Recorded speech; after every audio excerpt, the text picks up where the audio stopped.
name is Ron, and I will be demonstrating medication administration today.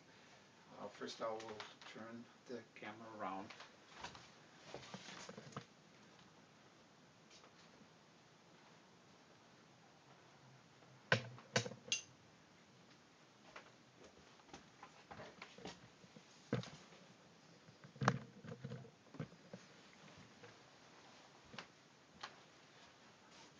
First, I'd like to address some concerns I had with the MAR. In reviewing the physician's orders and discussing it with the charge nurse, I found that it would be okay to give the medication at 1700. The Prilosec and the amoxicillin are the two medications that I will be administering today. The other thing is I noticed that the physician order didn't have the root. The Cardex, however, does. That was something that came up, and I just wanted to make sure that that was appropriate. The other thing that came up was I noticed that the physician order for Lipitor was not included on the MAR, and so I thought that discussing this with the physician, the charge nurse, and clarifying that would be appropriate.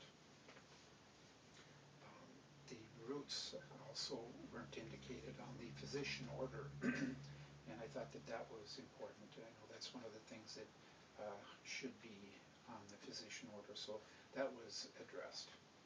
Okay, what I'd like to do is begin then with the showing you the forms that I have here. Here's the MAR, physician's order. This is the medication log that I'll be using here. It includes the medications that I will be giving and also those that I won't be giving at this time. And on the very back is my signature and initials. Okay, we'll begin with giving the medications. You always want to make sure that you have done your 3 checks, 2 checks when you pull it off of the medication chart or what have you, verifying it. And then again, when you're putting the medication in the bottle or the cup or what have you. And then the next thing would be just before giving it to the patient. That'd be your 3 checks. The other things you want to make sure that are done prior to is making sure that there's privacy. So you want to pull the curtain. So we'll assume that the curtain is pulled. I would then walk into the patient's room with my Cardex and the medication.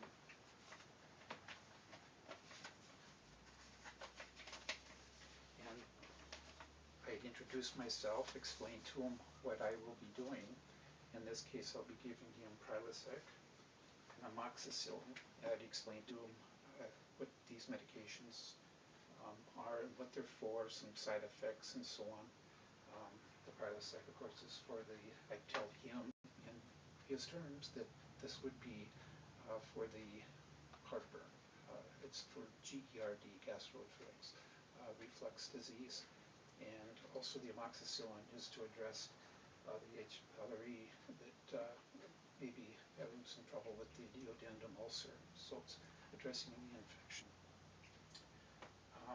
I explained to him that I need to check his badge. I did call him maybe by his name.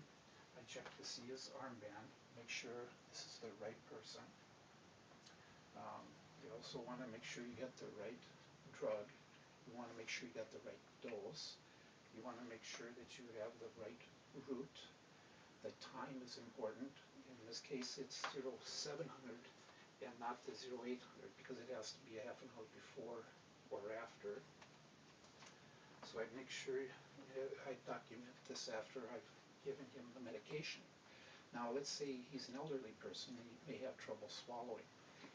You would then try to place the pill towards the back of the throat, give him some water, if he has trouble, if you think there's a lot of trouble swallowing, you may want to assess prior to giving him the medication and just watch and maybe feel how well he drinks a sip of water.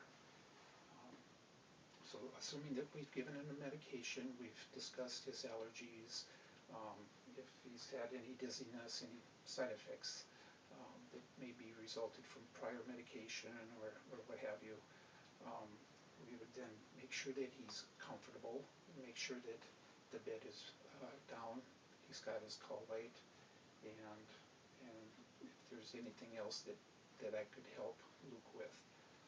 Okay, now since we've already given him the medications, the other two things I'd like to do is give him some eye medication and ear drops. So again, I would explain to him that I'd be giving him some eye medication. Again, this is the third check, so we want to make sure that we take a look at the medication, review the MAR for the third check. And we know that this is Luke. We've already checked his armband. We've asked him maybe even his birth date. So we check this. Now in doing this, you want to make sure that you wear gloves. Anytime you're working with medications that have the potential to have body fluids, you want to make sure you have the gloves on.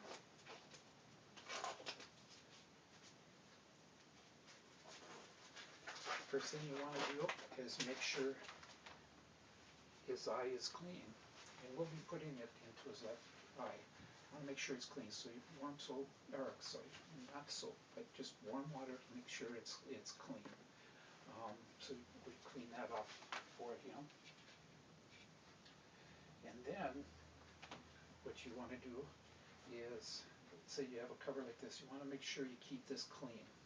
And you want to keep this probably a good half an inch to maybe 3/4 of an inch away from his eye. So what we'll be doing here is, and of course you don't want to contaminate this, so you never want to put this down on something. You want to keep it upside up. So I'll set that here. And when giving you the eye medications, you want to generally be to the side. In this case, what I'll be doing is holding his eye up, and then I'd have another piece of paper, like tissue or what have you, to hold it down. What you want to do is have the opening for the isthmus to be able to drop the eye drops in. So we've already cleaned. I take my heel of my hand, hold them back, and then I ask the patient to look up. I put my drops in, and then if there's concern about any systemic effects, what you want to do is apply a little bit of pressure at Lachman duck. Again, I would place this back in the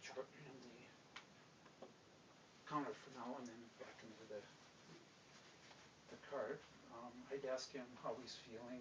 If there's any concerns, I'd make sure it's wiped out clean, possibly give him some Kleenex. The next thing I would do is his ear. Now in this case, what I'm going to have him do, since this is be going in his ear, is I'll have him lay down and turn his head up so that I can get access to his ear.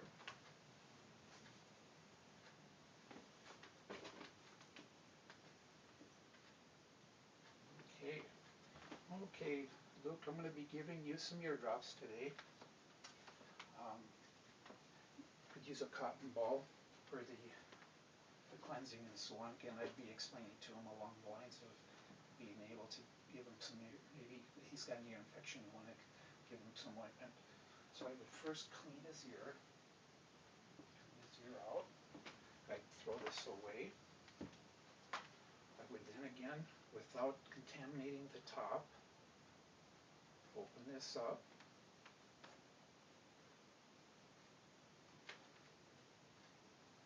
And then what I would do, and for someone of his age, 54 years old, 45 years old, what I would do then is lift up on his ear and back to open up the ear canal.